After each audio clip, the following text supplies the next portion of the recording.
போய் உங்கள் அண்ணா கிட்ட கேளுங்க. எதிர்கட்சியாக இருக்கும்போது அவர் என்ன சொன்னார்? நாங்கள் இங்கே அரசியல் பண்ண வந்திருக்கிறோம், அவியல் பண்ண வரலன்னு சொன்னார் இல்லையா? ஆனால் இங்கே இருக்கிறவங்க வந்து என்னென்னா வந்து இன்னைக்கு மாநில தலைவர் அண்ணாமலை வந்து அரசியல் பண்ண வரல, இந்த அவல நிலைக்கு தன்னைத்தானே தண்டிச்சுக்கிட்டாரு. நான் வந்து இந்த திமுக ஆட்சி அகற்ற வரைக்கும் நான் செருப்பு அணிய மாட்டேன்னு வந்து சொன்னார்.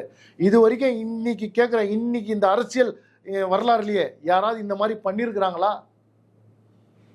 ஒரு படித்தவன் சார், ஒரு உணர்வு உள்ள மனுஷன், யாரோ ஒரு பெண்ணுக்காக எதுக்கு இவர் வீதியில் இறங்கி போராடணும்?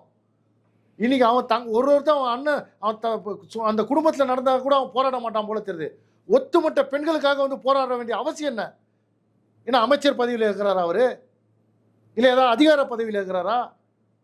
ஒரு வார்த்தை சொன்னார், மாநிலத்துடைய தலைவராக இருக்கிற, அதாவது நான் மத்தியில் இருக்கிற அந்த இடத்துல உரிக்க வெங்காயம் மாதிரி அந்த மாதிரி பதவி எதுக்குன்னு வந்து சொன்னார். தைரியம் ஊனல்ல,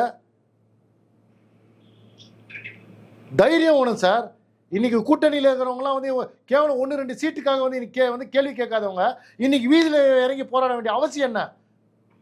ஏன்னா அவங்க ஆளுங்கட்சியுடைய தயவு தேவை, அவங்களுக்கு பதவி தேவை, பணம் தேவை. எவர் வீட்டுக்கு போனாலும் வந்து கவலை கிடையாது. இன்னைக்கு இந்த சம்பவம் ஒவ்வொரு அமைச்சர் வீட்டிலையும் இல்லை இதே முதலமைச்சர் வீட்டை சேர்ந்த ஒரு பெண்ணுக்கு நடந்திருந்தா இன்னைக்கு தமிழ்நாடே வேற மாதிரியா இருந்திருக்கும். நடந்தது வேற ஒரு பொண்ணுக்கு தானே.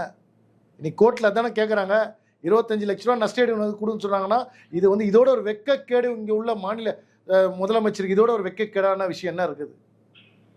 மக்கள் சிந்திக்கணும். இன்னைக்கு அண்ணாமலை வந்து எங்க பேரை தட்டிக்கிட்டு போயிடுவாரோன்னு சொல்லிட்டு அந்த பயத்தில் தான் வந்து இவங்கெல்லாம் வந்து போராடுறாங்க தவிர அந்த பெண்ணுக்காக யாரும் போராடலை. அந்த பெண்ணுக்காக உண்மையாக போராடுறது யாருன்னு பார்க்க போனீங்கன்னா பாரதிய ஜனதா கட்சி, அதோடைய மாநில தலைவர் இன்னைக்கு வந்து இந்திய லெவலில் வந்து கொண்டு போயிருக்கிறார் அந்த விஷயத்தை.